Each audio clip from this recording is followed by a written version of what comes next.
In the previous episode of me being an idiot, you saw me buy the mini Jeep and giggle a lot at the idea of driving it 1,000 miles off-road across Utah, take out the old slow engine, out with 8 horsepower, fit the super fast racing engine, and in with 25 horsepower, and discover that the fuel can that came with the mini Jeep was fake.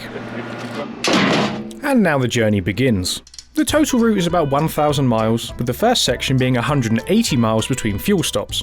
I estimate we'll do about 30 miles per gallon, so it's time to see how many gallons the mini Jeep can hold. 1. It holds 1 gallon. I am fucked. While I tried to work out a solution, being the USA, I had friendly people gather around me to offer advice. I'm driving to Moab. Oh my god. I've got like 1,000 miles off-road. You're gonna die. Before being invited back to these two people's house, where they gave me a 5-gallon main tank and a 1-gallon super reserve tank. And I've totally lost your number, awesome people, so I'm so sorry I couldn't message you to say thank you, or let you know that I'm still alive. However, as I drove these first few miles around town, the slightly dodgy gearbox in the racing engine from the previous video had gone from having the occasional false neutral to one in almost every gear change, and would probably soon break completely. And as you'll soon see, a breakdown on the route I'm taking to Moab has the potential to be deadly. So long story short, after a lot of thinking, I found a friendly mechanic called Matthew, and in 4 hours we took the racing engine out and put the original slow one back in. And to be honest, I never should have taken the old one out. The semi-auto clutch is so much easier to use. I can hold it in a position on the clutch, and I can now just I'm going to pull away. Ah, what a moron. Why did I put a racing engine in? Yes, viewers, I was an idiot. You were probably right. Oh, I was supposed to walk out of shot. The following morning, to enable uninterrupted driving, I ran a fuel line from the engine in the front, drilled a hole in the 5-gallon tank in the rear, poked the fuel line through the hole, and wanked it off. Ta-da! Direct feed to the engine from the huge fuel tank. Final job, head to the DMV, where it appears news of my stupid journey has spread around town. So you think you're gonna make it? I hope so. Yeah. Fit the plate, and get one last huge dose of calories before I head off into the unknown. Dude, that is awesome. Double quick connection beat? Yes. Hey, you want to take a picture? That's pretty cool. Yeah, no, go for it. Alright, enjoy the food. Cool, cheers. Have a good one. With my last supper on board, it's time to head off into the unknown. And it is unknown. I don't know my fuel range, I don't know the terrain ahead, I've only got a vague idea of a route. All I do know is 1,000 miles in a mini Jeep is a very stupid idea. Excellent.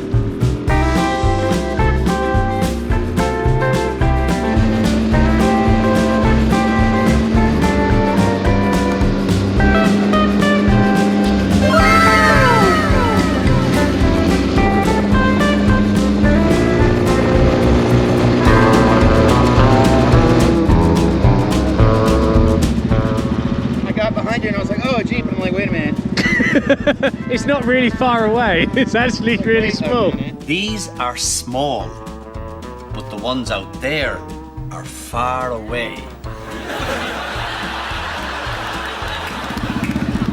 Have a great day, that is awesome. Custom built? No, you can buy them for like $3,000 and just go to the DMV, get a license plate and look like a twat. It's brilliant. I love that. Cool, have a good day. Fun fact, I eat a McDonald's large fries in 5 mouthfuls. And if you want thrilling footage, check out this camera angle of me eating a burger. Look, I had to drive 30 miles on tarmac to the start of the off-roading, okay? I'm going to struggle to make this interesting. What do you want me to do? Sing? There's a big hill made of rocks. There's a big lake made of salt. There's a moderately steep hill coming up and he's only got 8 horsepower. Eventually the road ran out and dirt began, and our well-endowed adventurer started off-road without a plan. He wrote these lyrics. The trail went on for miles to the setting sun, poor suspension causing piles to his very sore bum. Yeah! Woo. Me, I get bounced out of the seat. These brakes do not work. He don't know where he's going, barely knows where he's gone. The only thing we're certain of is he's a moron. A moron. Hey, hang on a minute.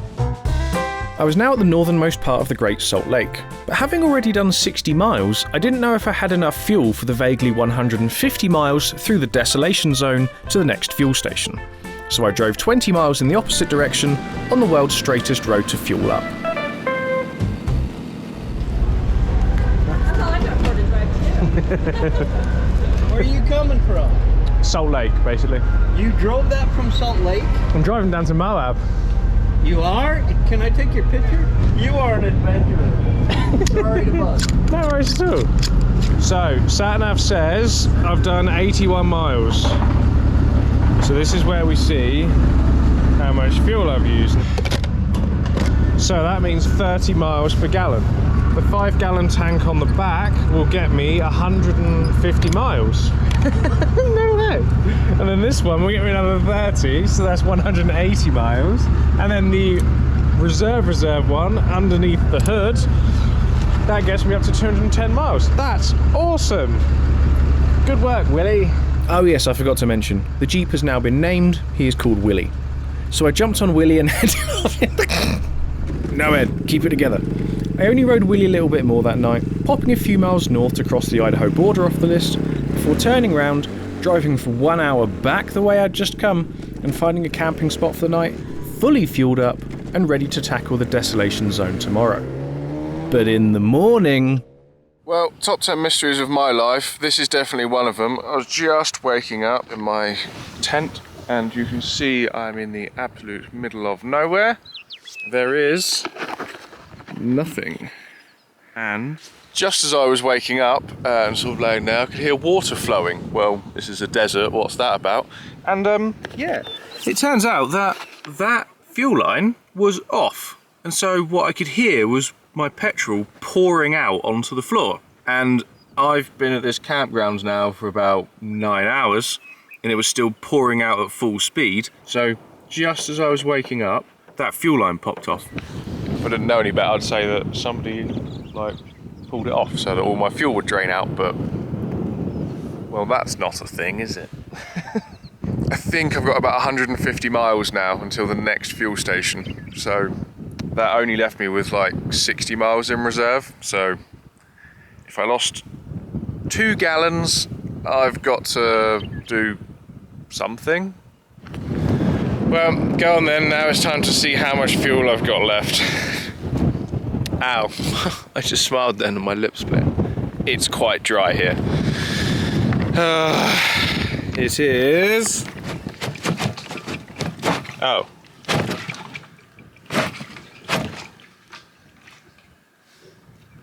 I'm fucked. It's like there, in that. What the fuck is going on? How does a fuel line pop off? Oh, right. I think I've got enough to go back to the fuel station I was at last night. Oh, brilliant. That's like 2 hours lost. Right. I'm going to pack up camp and then head back that way. Bollocks. Well, there's no one out here to help me, so it's time to pack up camp and see if I can make it back to civilization on my very limited fuel. Oh, and ladies, if any of you want to meet me there, I don't want to show off or anything, but I'm actually in the top 1% of men for being able to fold up pop-up tents. Send nudes and PayPal donations to ed.march@c90adventures.co.uk. Oh, and if you want a little behind the scenes of how you get a tripod to stay up in these winds, you hang your backpack off the hook in the middle of it. So it's nice and strong. Anyway, time to get moving. I had 20 miles to redo on the world's straightest road.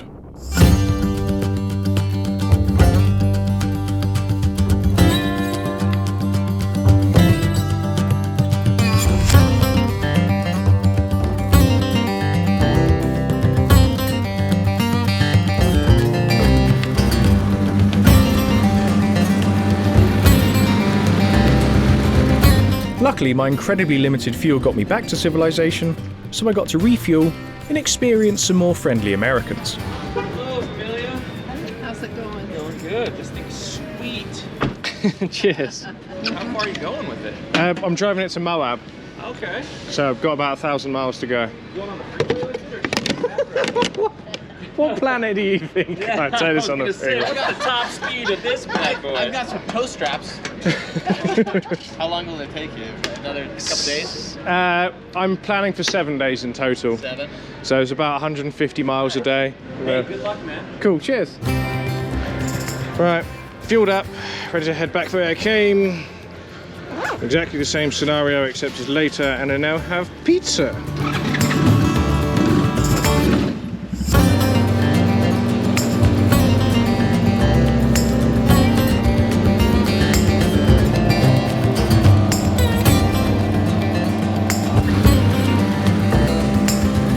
Look, I don't know what to tell you. It's another 20 miles with nothing to look at but my pizza. Oh, actually, there was a turning. And then another 10 miles of straight road. But don't worry, because after 2 hours of off-roading, there was some excitement. There was a sign informing me that there was once something exciting here. A train station. But it's now gone. Oh, and you know what's also now gone? The electricity from the battery in the mini Jeep. Right, new problem. I was charging the drone battery directly off of the vehicle while I was moving because my little UPS box doesn't want to power the charger. And now I don't have enough beans to start it. So, can you bump start a mini Jeep? How do you do this? Right. Helmet off, because it's pretty warm. This doesn't start. Over here, there's a little tourist sign saying that there was an old railway station here.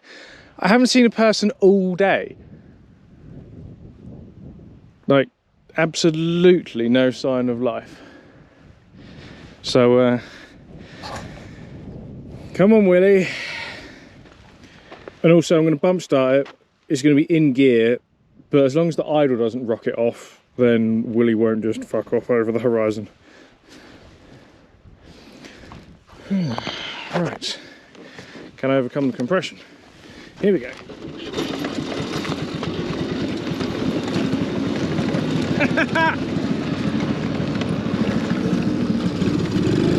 Yeah! If you want an idea of what I'm actually doing right now, it's this.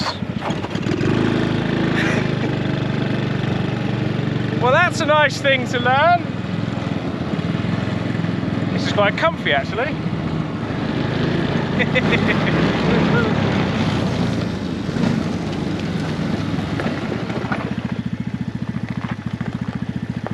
Right, well, I can't be a moron and film at the same time, unfortunately. Well, that's not very flattering, is it? That's the wrong way round, Ed. Goodbye. I continued my journey like this, with my trousers hanging out of Willie, which is a first, giggling away like a child, until I met a pothole.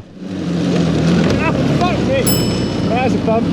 I then reverted to driving the normal way, like some sort of loser, and started following the train tracks. Fuck me. Where I could, of course. Ah. No motor vehicles on the bridge. Luckily though, the mini Jeep is surprisingly capable off-road, and I promise you this slope is much steeper in real life.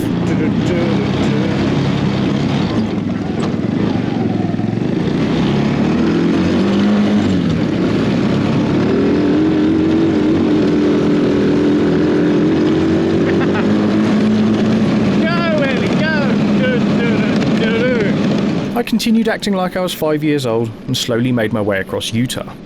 I'll tell you what isn't slow though, the speed that you've got to turn the steering wheel to keep this thing going in a straight line on these narrow tracks.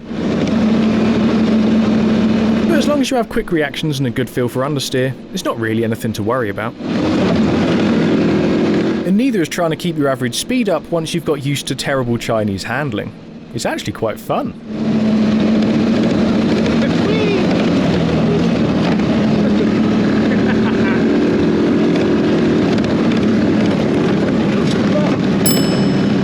Navigating at the moment was fairly easy as I could just follow this dead straight road. But leaving this graded trail was proving rather difficult due to the Second Amendment. Americans, I know you love your gardens, and that's cool with me, but can you stop shooting the signs that tell me if I'm allowed to be where I am?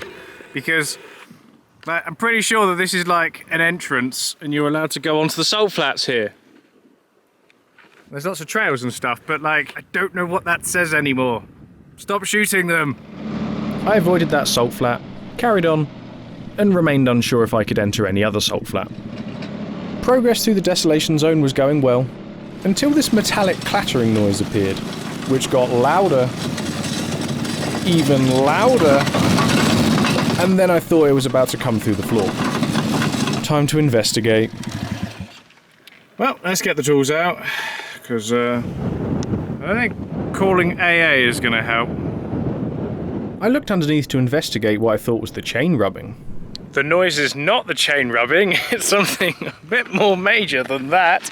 It is the chain guards just flopping around on the floor. And it has just clean broken off those welds. I can just remove the chain guard, but then my chain is just completely exposed to any rocks. And the ground clearance is... so being a guy, about 10 inches.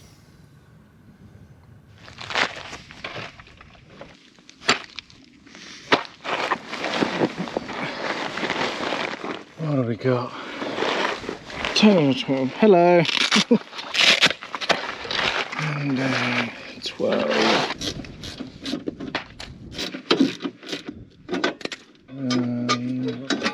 One of them. Well, we can move. Just off-roading is now very dodgy. And just in case you want an update, still no one. Haven't seen another human being today after leaving the gas station. Hopefully, nothing else breaks that I can't fix. And by fix, I mean just remove it and hide it behind the seat so I can't see it. I'm an engineer. Will it make it to Moab? Well, Ed, will it? I don't know. I mean, will I make it to Moab? I hope so. Still got a gallon of water. That's the reserve. I've got 2 litres before I hit that. Not looking great though, is it? I've got enough food for 2 days. We'll have to see. Come on, Willie. Don't make me set fire to you in the desert. Onwards, I guess.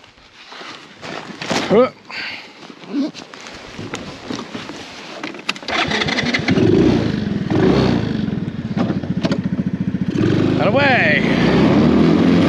Willie and I carried on our journey, trying to find our way around the Great Salt Lake, which was proving rather difficult because there's no reliable maps of this area, even to buy online. We headed down a narrowing peninsula with salt either side of us, hoping to find a way through.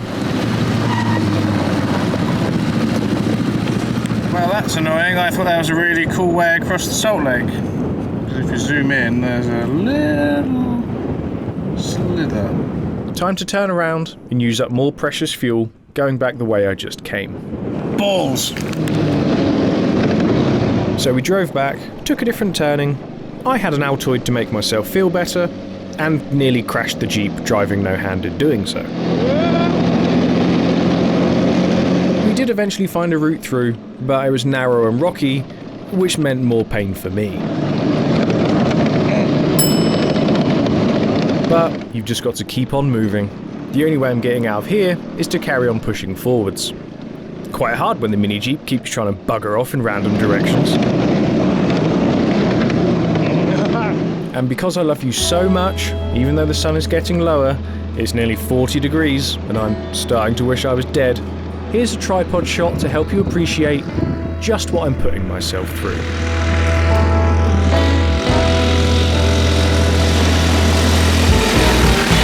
And no, I really don't care if you think this shot is uncomfortably long. I want you to feel my pain.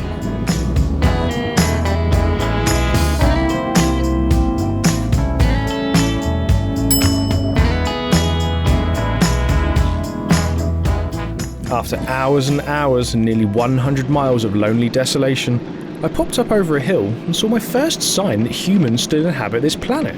A train. I slowly bounced my way towards it before I discovered another sign of modern life. A smooth dirt road, which was quite a surprise to me. So I'm nearly at the train and then I come across this graded road, which is not on any map at all. Who put this here and why didn't you tell me sooner? Correction, it is on a map, I just didn't notice it, and yeah, I'm really grumpy because I think one of my kidneys has fallen out. Right, onwards. Things were looking good. The surface was now smooth enough that I was only moderately concerned about prolapsing, and I was about to get something interesting to look at.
Well, time to flick over the switch under the bonnet and continue using the currently half-empty tank 2 and carry on.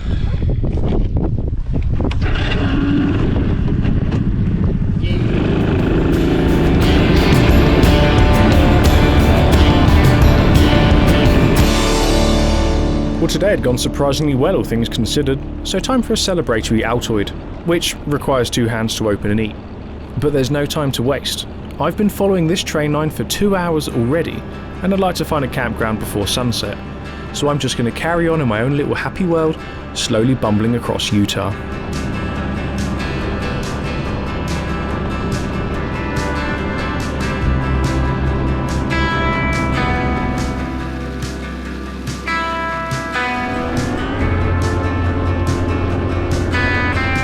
Oh, and Schubert, if you're watching this, I do still love my 6-year-old E1 helmet, but it's getting to the age now where it's having trouble keeping it up. So, gonna have a new one? Over the next few hours, the light faded, and eventually a turning appeared, and I was able to set up camp for the night. With my bed made, I quickly inspected my remaining fuel, got a tad worried about how little I had left, before getting into my tent. Worrying about getting to safety can wait until the morning.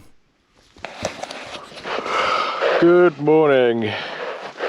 I haven't seen my reflection for like 2 days now, so God knows what I'm starting to look like. Just about to get up and head off.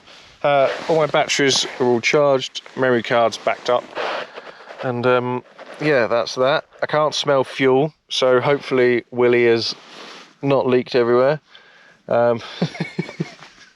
And yeah, I've got about 2 gallons left, I think, which means we've got a range of about 60 miles, and I think the town is 50 miles away according to my route. So if the going is easy, I'll make it. If the going is not easy, I might run out of fuel and I might be walking. I didn't anticipate just how barren and empty this place is. I haven't seen a single human the whole of yesterday. Didn't hear anybody last night. So yeah.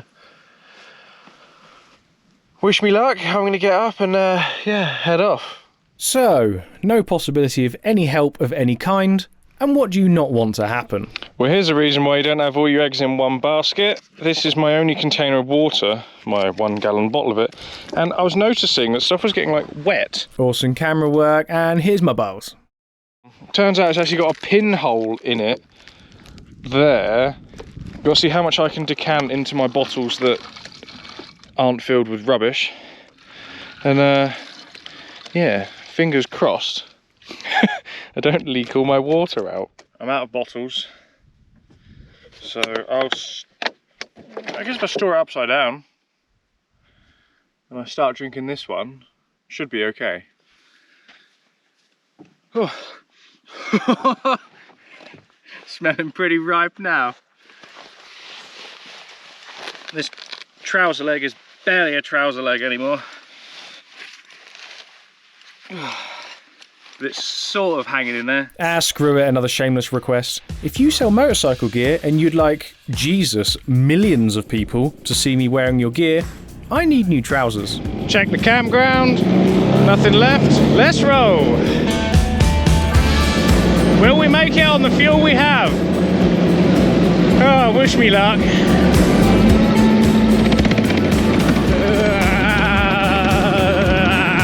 Eventually these corrugations are going to destroy Willie.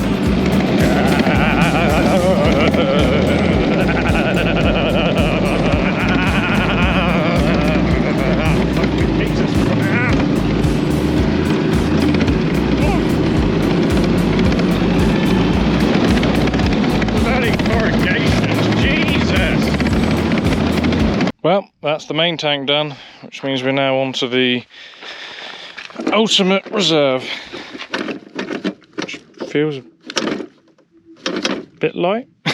Not scripted, that's wet. Okay, phew, right. Yeah, that was actually quite nerve-wracking because this is where I am. Still haven't seen a human. Right, okay, well, that's the final gallon. And I'm very sorry to anybody that is actually metric, basically like myself. Everything I'm buying is in gallons, so hopefully this last 3.8 litres gets me to civilization. Flat battery again. Turns out the UPS can flatten it as well, so the generator just can't keep up.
After 2 days and 170 miles of loneliness, I finally saw a sign of life, which had been shot at.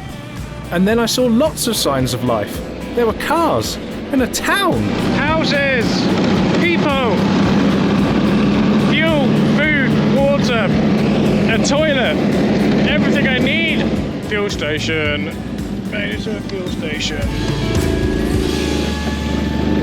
And I'm guessing I'm in Nevada now. There's a drunk person in the road and casino.